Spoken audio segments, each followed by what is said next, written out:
शाहबाद के अंदर आया हुआ हूँ। शाहबाद में कांग्रेस पार्टी, आम आदमी पार्टी के सभी साथियों के साथ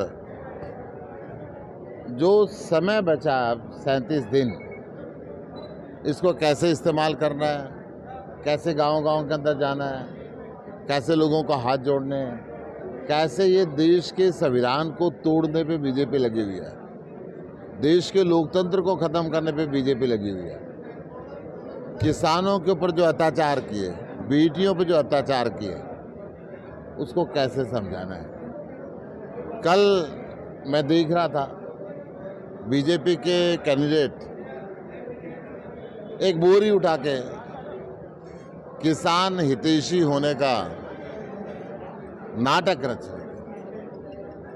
जब इसी कुरुक्षेत्र में पीपली पे किसानों पे गोली की शुरुआत हुई, जो कुरुक्षेत्र से शुरुआत होकर पूरे देश के अंदर बीजेपी ने जुल्म किया, किसानों के ऊपर मुकदमे करे, 1.5 साल तक सर्दी, गर्मी, बरसात, तूफान के अंदर किसानों को बैठा के रखा। उस समय नवीन जी कहाँ थे? मैं उनसे पूछना चाहता हूँ। जो हवाई जहाज में रहने वाले, एक पानी का गिलास ना उठाने वाले, आज बोरी उठा के दिखा रहे हैं। वो भी मुझे पता चला कि थोड़ी सी कमर में उसमें शायद कोई कह रहा था कोई फिजियोथेरेपी वगैरह करा के, मुझे नहीं जानकारी। अभी कोई मुझे बता रहा था कि वो करते करते 2 बार गिर गए थे बोरी उठाते उठाते। उन्होंने शायद खुद भी ट्वीट किया है। तो चुनाव लंबा है अभी। गुप्ता जी खेत में पहुंच गए, उनको बोरी उठानी पड़ी। देखिए, मैंने बताया, मैं तो जमींदारों के गांव का बढ़िया हूँ भाई। मैंने तो बरोटे भी काटे हैं, गंडासा भी चलाया है, चाकी भी चलाई है, दूध भी काटा है। और कदे कदे मेरी माँ बिलोनी पे बिल आदा करते भाई, लासी बिलोले, दही बिलोले का तो मक्खन अलग अलग जगह, लासी अलग अलग जगह। 1 मई को आप नॉमिनेशन दायर कर रहे हैं, सुनीता केजरीवाल जी आ रहे हैं, भूपेंद्र सिंह हुड्डा जी आ रहे हैं, क्या?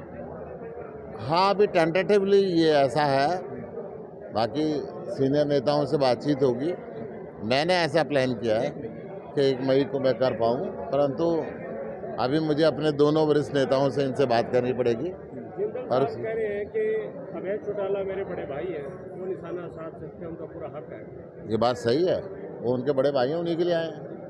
ये तो सारा कुरुक्षेत्र कह रहा है कि उन्हीं के लिए आए हैं वो यहाँ पे, इसके अंदर कोई दो राय नहीं है।